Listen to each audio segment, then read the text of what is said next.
नमस्कार दोस्तों, आप सभी का स्वागत। हमारे साथ हम आपके साथ अर्जुन तिवारी। आज आपको हम एक ऐसी शख्सियत से रूबरू कराएंगे जो शिक्षा के क्षेत्र में एक ज्योति जगाकर काम करने का कार्य किया है। हमारे साथ में विद्या पब्लिक इंटर कॉलेज के प्रबंधक मनोज जी हैं। सर, आपका बहुत बहुत स्वागत है। धन्यवाद।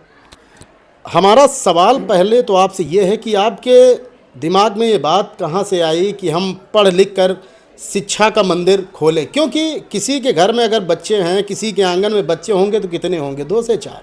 आपका विद्यालय प्रांगण वो आंगन है जिसमें हजारों बच्चों की जो किलकारियाँ गूंजती हैं। क्या कहना चाहेंगे?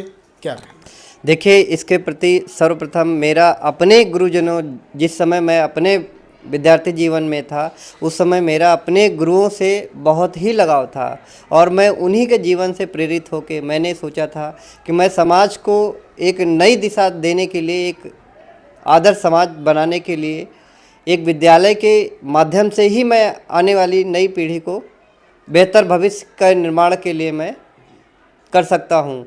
इसलिए मैंने जब ग्रेजुएशन अपना कंप्लीट किया उसके बाद से ही मैं अपने गुरुओं से हमेशा लगाव रखा, तो उन्हीं के मार्गदर्शक में मैंने विद्यालय की नींव डाली।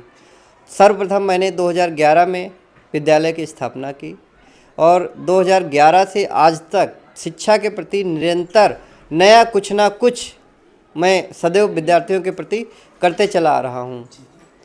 मनोज जी, ये बताइए कि जिस तरह से ये देखा गया है कि सुशांत गोल्ड सिटी जिस तरह से कंपनी ने यहाँ डेवलपमेंट किया, क्योंकि यहाँ पर जो स्कूल हैं, जो विद्यालय हैं, वो काफ़ी हाई सोसाइटी के लोगों के लिए हैं, लेकिन आपके विचार में आपने यहाँ पर विद्यालय डाला है तो जो मध्यवर्गीय परिवार के लोग हैं वो यहाँ पर शिक्षा ग्रहण कर सकें।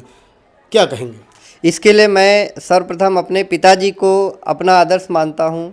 उन्होंने मुझे सारे काम में बहुत सपोर्ट किया और उनका जो उद्देश्य था शिक्षा के प्रति, उनका एक यही माध्यम था कि लोगों ने अपनी ज़मीनें अंसल कंपनी जब आई तो उनके हाथों बेचा और बहुत ही कम कीमत पे बेच के पैसे को खर्च कर लिया। आज उनके जीवन यापन के लिए ही कुछ पैसा नहीं बचा है, तो महंगी शिक्षा जो आज की डेट में हो गई है वो हर आदमी के बस की बात नहीं है। क्योंकि हमारे यहाँ अंसल जैसी सुशांत गोल्ड सिटी में जयपुरिया स्कूल है, जीडी गोयनका स्कूल है, यहाँ पे आम आदमी को पढ़ा पाना बच्चों को शिक्षा के प्रति संभव नहीं है। मेरे पिताजी हमेशा यही बोलते हैं कि जब भी मैं कुछ कहता हूँ तो बोलते नहीं, यहाँ पे हमारे ज़्यादातर सभी जानने वाले अपने ही लोग हैं। बहुत ही कम फीस मैं जब चाहता हूँ तो वो मुझे हमेशा रोक देते हैं, नहीं अभी मत बढ़ाओ, अभी मत बढ़ाओ। और मैं बच्चों से उतना ही पैसा ले पाता हूँ कि जितने में मैं अपने शिक्षकों का वेतन दे सकूँ। बाकी मुझे अब विद्यालय के डेवलपमेंट के लिए अपने अलग अन्य स्रोतों से ही विद्यालय की ज़रूरतें पूरी करनी पड़ती हैं। आपके यहाँ पर पिछली बार जब रिजल्ट निकला तो हाई स्कूल के रिजल्ट में जिस बच्चे ने नाम किया था उसके लिए सर क्या कहना चाहेंगे? लगातार विद्या पब्लिक स्कूल बेहतर कार्य कर रहा, क्या कहेंगे सर? मुझे पहली बात तो उम्मीद ही नहीं कि इतना अच्छा मैं कर सकता हूँ, लेकिन मेरे यहाँ के जो अध्यापक और अध्यापिकाएँ हैं बहुत ही मेहनत करती हैं। मेरी उम्मीदों से ज़्यादा वो मेहनत करती हैं। और जो रिजल्ट रहा है पिछले साल, लखनऊ ज़िले में मेरा नाम, जो विद्या पब्लिक इंटर कॉलेज है वो लखनऊ ज़िले में 6ठे नंबर पे रहा है। लखनऊ ज़िले में मतलब मेरे लिए बहुत बड़ी उपलब्धि है, क्योंकि मेरे यहाँ जयपुरिया स्कूल है, सिटी मॉन्टेसरी स्कूल है, लखनऊ पब्लिक स्कूल है, जीडी गोयनका स्कूल है। इन सबको मैंने पीछे करते हुए मेरा लखनऊ टॉप 6 रैंक का जो रिजल्ट था वह मुझे अपने आप में गौरवान्वित करता है। मनोज जी, ये बताइए कि जिस तरह से देखा गया है कि अभी बोर्ड की परीक्षाएं फिर आ गई हैं, आज विदाई समारोह भी है जो इंटर के बच्चे और छात्र और छात्राएं हैं, क्या उनके लिए शुभकामनाएं देना चाहेंगे? क्या कुछ कहेंगे उनके लिए आज के दिन? देखिए, ये एक ऐसा पल है कि मुझे वाकई में जब मेरे यहाँ से बच्चे निकलते हैं तो मुझे तकलीफ़ होती है, क्योंकि मुझे उनमें अपनापन दिखता है, आने वाला भविष्य दिखता है। और हम लोग कोशिश ये करते हैं कि बच्चे जो हम नहीं कर पाए अपने जीवन में, उन ऊंचाइयों तक हमारे बच्चे पहुँचे और विद्यालय का और अपने माता पिता का नाम रोशन करें। शिक्षा के साथ में संस्कार भी बहुत ज़रूरी हैं, क्योंकि बिना शिक्षा के संस्कार भी बेकार हैं और संस्कारों के बिना शिक्षा भी बेकार है। तो किस तरह से, क्योंकि आप देखेंगे कि हाई स्कूल और इंटर के बच्चे हैं तो इतने तो बड़े वो हो जाते हैं कि बच्चों को संभालना बहुत बड़ी चुनौती है। किस तरह से आपके जो अध्यापक हैं, हैं, क्या कैसे बच्चों को संभालते हैं, क्या कहेंगे? देखिए, बच्चों के प्रति हम लोगों का जो अपना लगाव होता है वो वाकई में एक पिता पुत्र के समान ही हम लोग करते हैं। बच्चों में अपनापन, कभी हम उन्हें ये नहीं समझते कि बाहर दूसरों के बच्चे हैं तो हम इन्हें अलग से ट्रीट करें, नहीं। हमारे जितने भी बच्चे हैं जो हमारे यहाँ पढ़ रहे हैं वो उन्हें हम अपना ही बच्चा समझते हैं, और उनके जो प्रति बिहेवियर है वो हम लोगों का अपना फ्रेंडली बिहेवियर होता है। और एक गुजारिश पेरेंट्स से भी है कि बच्चों को हमेशा कभी अपना बच्चा ही मत समझे, उन्हें अपना दोस्त भी समझ के पालन पोषण करें। मनोज जी, एक चीज़ बताइए कि आप प्रबंधक हैं, पिताजी ने आप आदर्श मानते हैं उनको, वो संस्थापक हैं, क्या कहना चाहेंगे, क्योंकि प्रधानाचार्य के ही लीडरशिप पे पूरा विद्यालय चलता है, क्या कहेंगे उनके लिए? देखिए, उनका जो हमारे यहाँ संगीता तिवारी जी हैं प्रधानाचार्य, शिक्षा के प्रति उनका बचपन से ही लगाव रहा है, और आज तक उन्होंने विद्यालय को यहाँ तक पहुँचाने में हमें बहुत सपोर्ट किया है। उनके नए नए तरीके और बच्चों से, ख़ास तौर से लड़कियों से उनका जो स्नेह है वो एक जैसे कि माँ के प्रति होता है वैसे ही पूरा उनका बिहेवियर है हमारे यहाँ होता है। आपका जो स्टाफ है, जो टीचर हैं, उनके लिए क्या कहना चाहेंगे? आज के दिन आप क्या कहना चाहेंगे, क्योंकि अभी तैयारियां भी किस तरह से की गई हैं उनको लेकर के, क्योंकि अब बोर्ड के एग्ज़ाम भी होने वाले हैं बच्चों के लिए, तो क्या कहेंगे आप अपने स्टाफ के लिए? हमारा जो स्टाफ है वो कभी हम पे ये नहीं काम करता कि हम वेतन के लिए काम करते हैं। वो अपना परिवार समझ के, जैसे कि लोग परिवार में मेहनत करते हैं वैसे ही विद्यालय के प्रति सदैव उतना हमें उनका प्यार मिलता रहता है। और कभी भी वो ये नहीं सोचते कि हम यहाँ पे आके विद्यालय के प्रति नौकरी कर रहे हैं।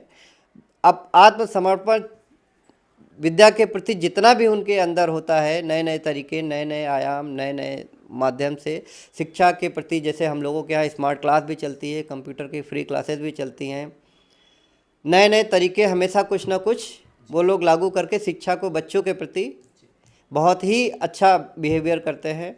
और आज मैं अंसल जैसे क्षेत्र में लगभग यहाँ से 10 किलोमीटर की रेंज में चारों तरफ, अगर आप नाम पाएंगे तो मैं अपनी तारीफ़ नहीं करता है, लेकिन 10 किलोमीटर की रेंज में मेरा ही नाम यहाँ पे चल रहा है।